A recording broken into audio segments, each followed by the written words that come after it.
your nervous system doesn't know how to differentiate between like personal trauma, something that's been direct to me, versus collective or vicarious trauma, something that's been indirect.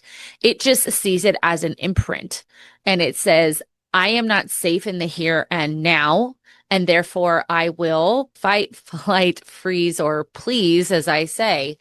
And that over time, being chronically stuck in that heightened state it can have a very negative impact on your body, as I've talked about many, many times in this podcast. Welcome to the Mindset Mirror Connection podcast, the podcast where we debunk the eat less, move more, shrink more mentality and focus on what really matters, which includes your relationship with your body, food, self-worth, and the behaviors that align with all of those. I'm your host, Christina Hathaway, licensed therapist with specialized training in food and body obsession, certified personal trainer and nutrition coach. At the Mindset Mirror Connection podcast, we believe what you say in your mind, you see in the mirror. So let's have a conversation about that. Before we get into today's episode, I want to make sure you subscribe to this YouTube channel. Also, if you don't want to miss any content that's being dropped, make sure you hit that notification bell as well. I also want to know who are the people you want to hear from on this show and what topics would you like me to continue to cover. Thank you so much for your continued support. Now, let's get into the episode. What's up, guys? Welcome back to the Mindset Mirror Connection podcast. I'm so excited that you took time out for you today to learn something new. And as your mindset madam, yes, I just said that, I'm going to talk about a really heavy topic. And I don't know if anyone else is talking about this, but because I am so tuned into what we see, hear, and do, how it affects our nervous systems, I thought, hey, it's probably time, especially after this weekend where we had 3 more mass shootings that were witnessed to. And I thought, you know what? I'm being negatively affected by the news and what I'm experiencing. And whether you get your news from TikTok, actual mainstream media, podcasts, it is heavy out there. And I want to talk about it. I want to talk about it because I have been victim of vicarious trauma. I have been down a rabbit hole in the past few weeks, and I want to talk about why that's happened. But first off, I want to introduce you to our new kind of setup. So now I'm talking, for those of you watching on YouTube, straight into the new camera. And then I'm going to have my iPad over here to the side so that I always stay on track. So if you see me looking off to the side, I'm just making sure that I am staying on track. Your girl's got ADHD. So back to business. So if you've been someone who's felt like very anxious and exhausted, maybe very heavy because of what you've been seeing on the news, wherever you get your news from, like this is the episode for you, because we don't realize that all of this exposure to images, to headlines, to other creators talking about it, all impacts our nervous system and impacts it very negatively. So we're going to get into that. The thing I want you to realize as we start this episode is that your nervous system doesn't know how to differentiate between like personal trauma, something that's been direct to me, versus collective or vicarious trauma, something that's been indirect. It just sees it as an imprint and it says, I am not safe in the here and now. And therefore, I will fight, flight, freeze, or please, as I say. And that over time, being chronically stuck in that heightened state it can have a very negative impact on your body, as I've talked about many, many times in this podcast. But I don't think we realize that this constant exposure to what's going on in the world, how bad it impacts us. And we may not even know that it's impacting us. But, you know, we've had so much national trauma. I mean, as a millennial, come on, we have mass events, right, that impact our country or collective. So 9/11, right? That was probably the biggest one for us. Natural disasters like Hurricane Katrina, that I know, watching Hurricane Katrina and seeing those people just like deserted and having zero help, it hurt me to my core. The pandemic, right? COVID-19 pandemic, obviously mass shootings. I remember Columbine happened when I was a sophomore in high school. And I wanted to do a dance because that's how I expressed myself about the shooting. And my principal told me I couldn't. And then, of course, more recently, political violence. And we saw with the Charlie Kirk, assassination and murder. And that was probably the first time that the whole was subjected to witnessing such violence. And here in Phoenix, we actually had a fight happen in a classroom, and two kids were fighting each other. One kid pulled out a knife and killed the other kid. And what did the other students do? They pulled out their phones. They pulled out their phones and started recording. And we are not only subjected to constant violence in the news, but also we've been conditioned to pull out our phones and record it. And so there's even more, like it's this cycle, very toxic cycle of constant exposure to these things that are happening. And again, all this is doing to our bodies is saying that like this is danger, right? I am not safe and I don't know how I'm going to get out of this, especially because it's so chronic and or because we can constantly come back to that thing that is happening, right? I can literally Google a shooting or, if I was sadistic, going back to that Charlie Kirk recording if I wanted to, right? Just to like remind my brain of what was happening. Please do not do that. So let's talk about how negative news or that constant impact of news affects our nervous system. So your amygdala is your brain's fear center, if you will. And when the amygdala is activated, it will activate your fight, your flight, or your freeze. Now, I want you to keep in mind what each of those mean because it is very, very different. So fight means that I will go fight my way out of this. There's a way out of this, but it requires me to fight. My flight is my way out of this is to run away. And my freeze is there is no way out of this. So I'm going to play dead. And we see this with animals. They do that often. We've unfortunately heard about this in mass shootings where kids just pretend like they're dead, right? They could run, but if I can't get out because the person is there, I need to play dead. And the constant exposure to this, even though it's not happening to us directly, puts our bodies into one of those stages. When we're in fight or flight, our body goes into a heightened activation response. It shoots cortisol into cortisol heightens. Cortisol says, let's go blood sugar. We need some instant energy, blood sugar, let's go. And we got to run. And when we're running or we're fighting, we don't need our digestion, our reproductive system, insulin regulation. We don't need our sex organs. We need our brain, we need our lungs, and we need our legs. And that's it. So the problem though is if we're constantly in a fight or flight, we constantly have certain systems that are up and other systems that are off. And that can cause so many issues. On top of that, if we're in freeze, we're going to have chronic anxiety, not just in freeze, in all three of our fear responses.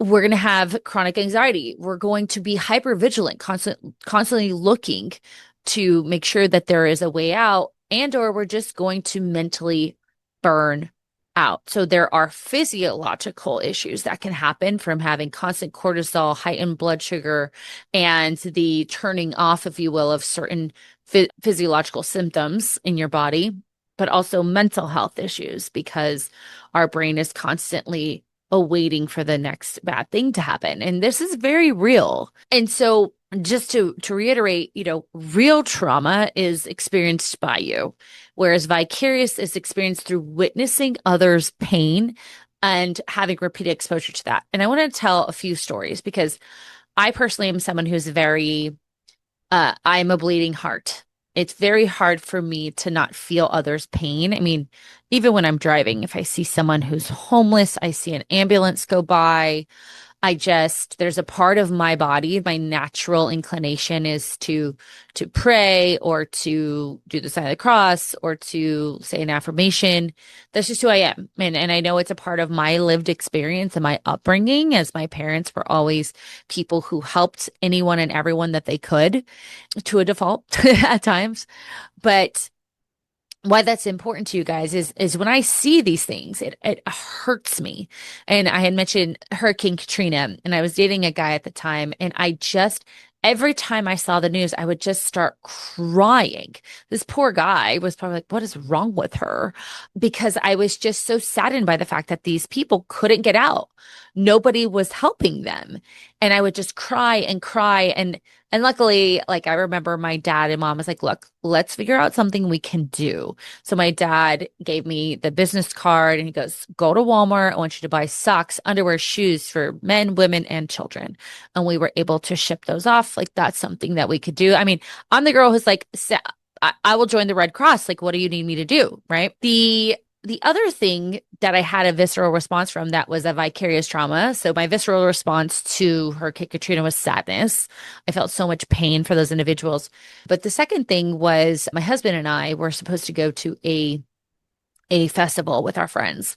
We were at the Del Mar Kaboo Festival at the Del Mar racetrack with those particular friends a couple weeks prior to this other festival.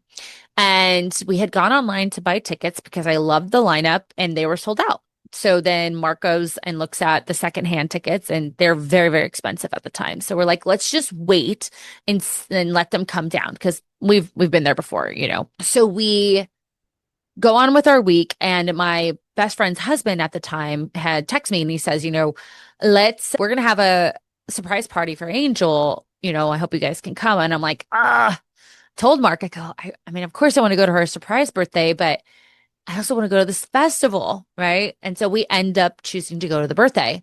So that Monday morning, I wake up and I see a friend who is in Las Vegas and he marks himself as safe. And I'm looking at other people marking themselves as safe. And so I asked Mark, I go, what happened in Las Vegas?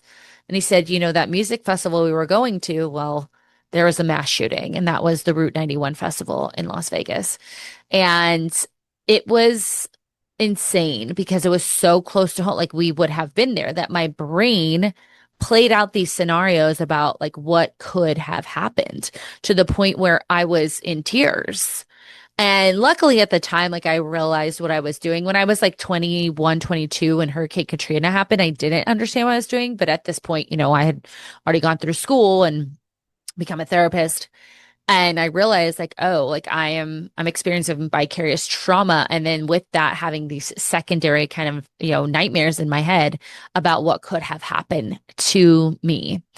And I find myself now, you know, with everything happening in the world from politics to to violence and hatred, I find myself trying to find a sense of control by going on social media, right? And thinking that I am educating myself on what's happening in the world. And the funny thing that ended up happening is I started to become I won't use the word addicted. I talked about this in the dopamine episode, but I found myself thinking about it and wanting to, almost like a drug, like wanting to hop on again and try to find that thing and be right or find some sense of control. And I bet a lot of us are doing that. And things like doom scrolling are putting us in this place to compulsively consume that negative thing. Even though in my mind I was thinking, oh no, I'm learning, I'm educating. I mean, I went down rabbit holes y'all didn't even know. You don't need to do not need to go down, but learning about these like online subcultures that are out there and we all need to learn about them, but unfortunately the media is not going to talk about them because we very much want this to be a right versus left thing, when in all reality, this is way beyond anything y'all know about. I would ask you, if you have teenage sons or daughters, ask them about 4chan and Discord and furries and all these subcultures online. It's fascinating, but very scary, right? But coming back to it, like I was calling it staying informed, but I was staying informed so much that it passed the point of being informed to almost like self-harm. Because every time I'm looking at this and doom scrolling, I'm the one who's feeling negatively.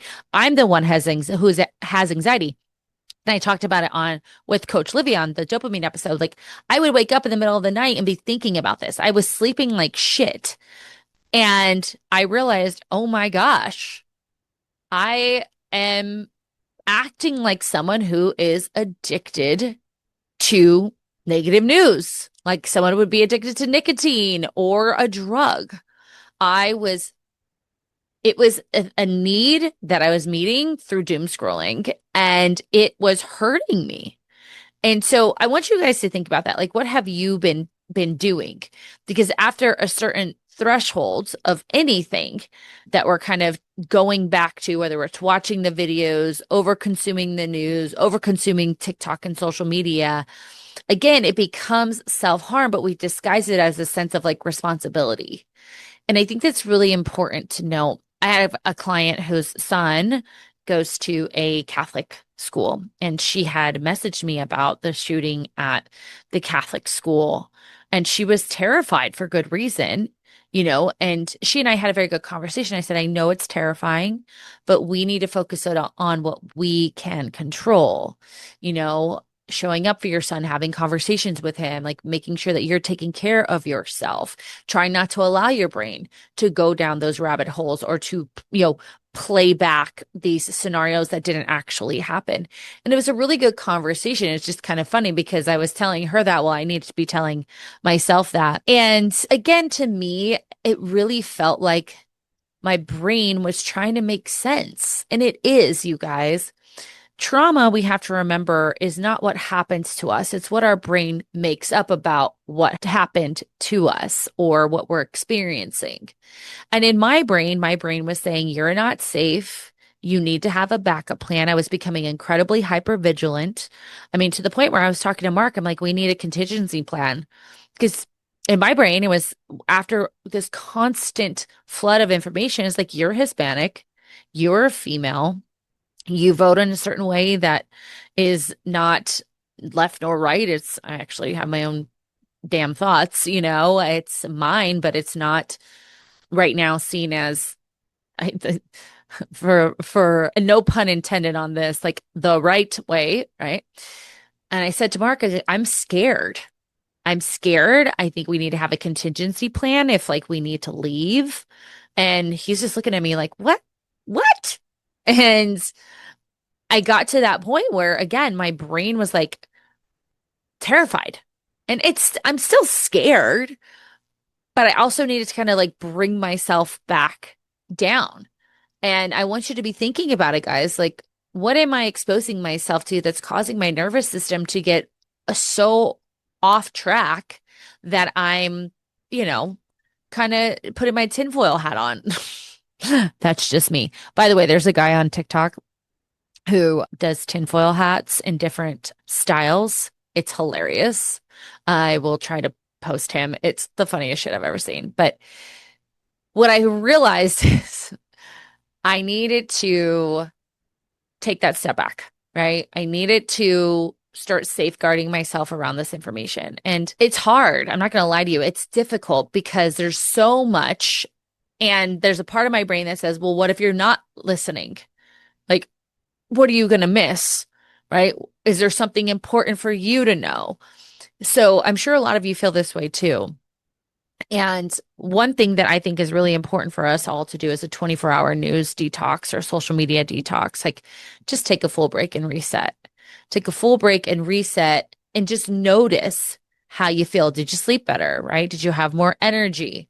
Did you have better mood? I was just out of town this weekend and I was focusing on other things and I feel 10 times better. I actually slept great last night. I probably slept for like 10 hours just because I was traveling so long yesterday, but I feel so much better. Today's sponsor is the Mindset of Matter Coaching. Are you tired of chasing every diet, every workout plan, and still feeling stuck?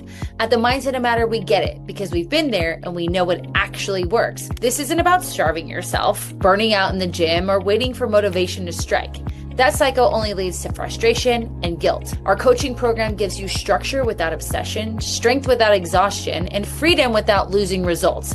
It's not just fitness, it's mindset, nutrition, and training that finally fit into your life. Led by me, Christina Hathaway, therapist, trainer, and nutrition coach, myself and my team have helped thousands of ambitious women break free from perfectionism, heal their relationships with food, and actually love how they feel in their bodies. So if you're ready to stop starting over and start thriving instead, this is your sign. Apply for coaching today and let's build your strongest, most confident self.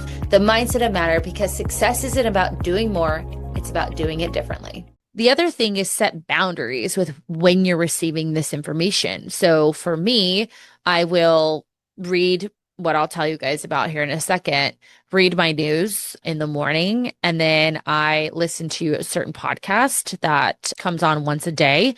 And so I'll wait for that podcast. The podcast, there's another podcast I like to listen to as well called Unbiased.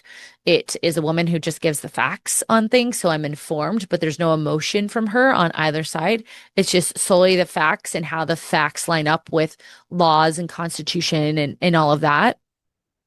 The other thing, so thinking about that is listing or following trusted sources.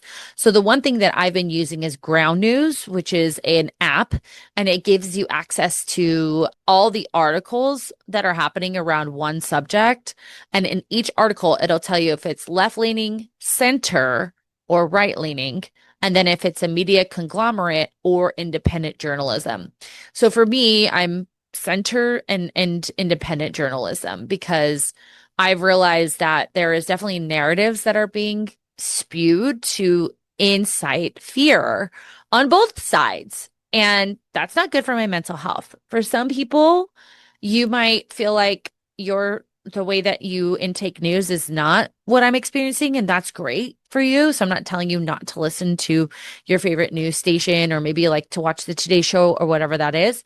For me, I'm a little bit more leaning into like independent journalism, that unbiased news, just kind of that like give me the information and let me make my own decision because I have my own thoughts, right? I have critical thinking that I can use to make a decision on how I feel about a certain subject. And then, of course, turning off your push notifications. Like, you don't need to have that constant headline coming through because honestly, your phone's probably going off all of the time. I don't have push notifications on. Even on Google, I get annoyed because I always see like when I open up my Google, it shows me a news clip and it's usually based around something that I've searched or watched. So it's like that added exposure. So turn those off. I don't know how to turn that off on Google, but I will say that I have turned off a lot of the tracking on my phone so that my phone isn't also like these algorithms aren't feeding me more of the same. I've turned off AI on my phone. I've turned off tracking. I've turned off ads. You can go on TikTok. There's a lot of people who teach you how to do that. And the reason why I do that is because then when I'm going on social media, it's not already prepped and primed to tell me what I want to see. And so a lot of times it's going to, again, feed into it's going to play with your emotions. And that's something we have to realize. So I just kind of can search for what I want to see. And the nice thing about it too is I can change my algorithm pretty quickly because of the tracking being off. So I would highly suggest like doing that for yourself. And I don't get as many ads because they don't know what to feed me. It's pretty funny, actually.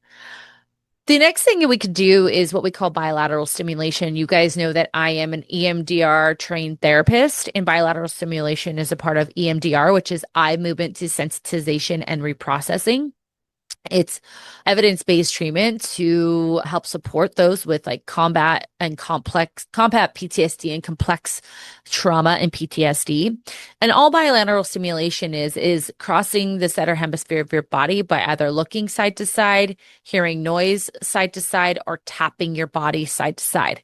And the idea is that it's accessing both hemispheres of your brain in order to help make sense of whatever it is going on.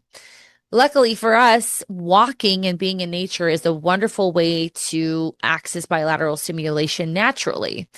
Just hearing the sounds, that are maybe there's a bird chirping over here and leaves rustling over here, that creates that bilateral stimulation, or you're just looking from side to side. You don't even realize that you're doing it. That is a way to access bilateral stimulation. Another way to do it is swimming, right? So you think about one arm versus the other, that's bilateral stimulation. Or you can just manually cross your arms at your chest and tap side to side. This is a wonderful way to have your body and your brain process overwhelming input. It's also a great way to remember things. So if you ever lose your keys, I'm not joking, don't cross your legs, but just go do the little butterfly tap side to side on your arm. You'll remember where they are. Another thing is, I know I've done this before where me and my girlfriends get around and all we do is bitch and complain about what's going on in the world. And I leave it not feeling great. I mean, I love my girlfriends and they're hilarious, but I know all I'm doing is like adding fuel to the fire. we need to be around people who feel physically safe and grounded, right? Those people who are grounded in their own beliefs and faith and whatever that is. And for me, it's been hard because that was my dad. My dad was the person I could call during these times, and he would very much ground me. And he would tell me, which I'm going to tell you, find the helpers, be a helper, use your voice, vote, use your voice, peacefully protest, and pray and help as many people as you can. Still be a good person because at the end of the day, I'm not going to ask someone who falls down and reaches up for my hand what political party or what beliefs they have. I'm going to pick them up. And I hope that those of you listening would do the same. And that like he always connected me back to humanity.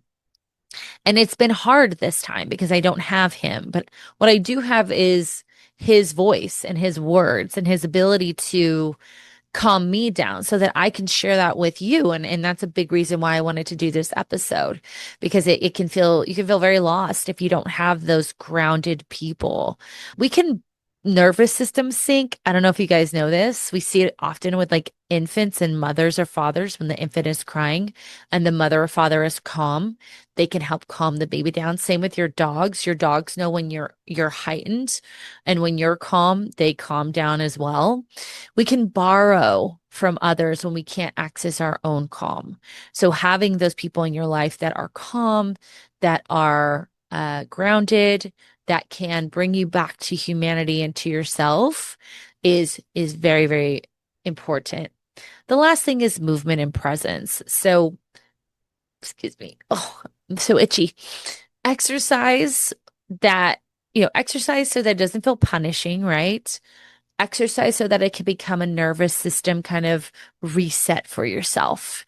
When do we know that it's punishing? When you don't have the energy. So, like for me, when I travel, I rarely exercise the next day, especially if it's long travel. If it's just like from, Vegas or San Diego to Phoenix, I'm usually okay. But like yesterday was a very long day of travel. So I just walked the dogs today. Whereas tomorrow I will get back into it and have a great workout.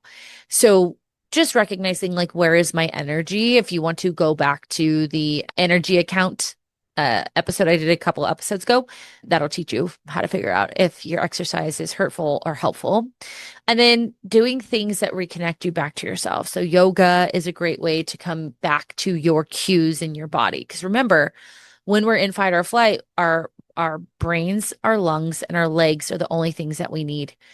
We need to reconnect with every other part of ourselves. So your breath work, your yoga, your meditation, body scans, those are going to be ways to reconnect back to your body. So I hope you guys found this helpful, at least one person, because we're all going through it. Just remember, like, being a true citizen, patriot, whatever it is not burning yourself on every headline, right? You want someone who, think about it, like you having a calm nervous system, a clear-headed mind, being grounded makes your activism even stronger. Okay.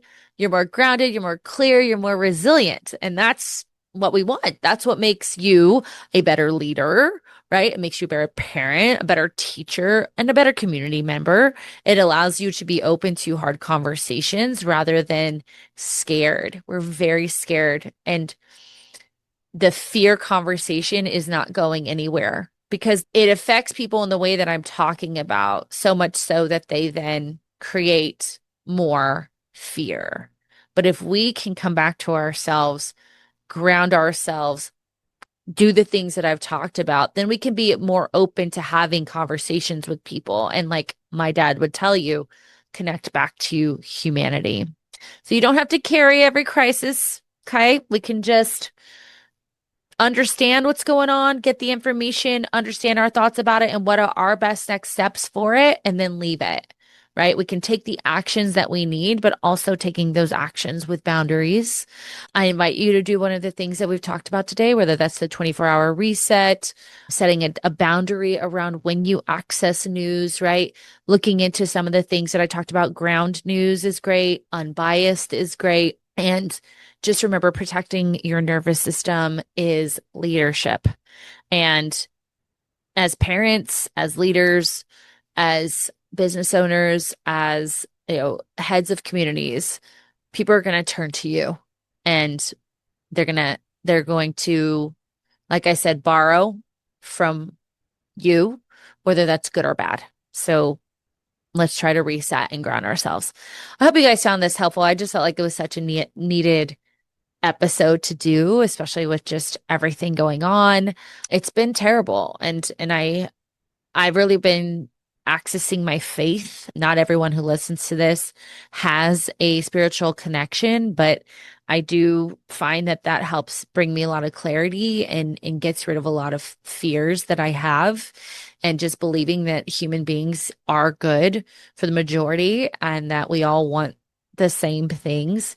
So bringing myself back to my faith helps me do that as well. So if you want to talk, reach out to me. You can find me in my DMs, or if I'd love for you guys to commit to doing one of the things I talked about today to just help give your brain and your body a little chill moment. So don't forget, we are open to taking new clients at this time. I imagine, as always, things will ramp up closer to the holidays and obviously January. So if you are sitting on the fence with coaching with me specifically, because I only hold so many slots open for clients, this would be your time to do that. If not, you would work with one of my expert coaches instead of me, but I oversee everything. So you're still going to get me in some capacity. But check out the show notes below for the clarity call. As always, if you haven't, please subscribe, follow, make sure you're following us on all of our socials. If you subscribe to our YouTube channel, you're following us on Spotify or Apple Podcasts. The more subscribers and followers that we have, the better it is for this podcast. And I'm going to leave you the same way I do every week, just reminding you that what you see in your mind, you see in the mirror. Bye-bye.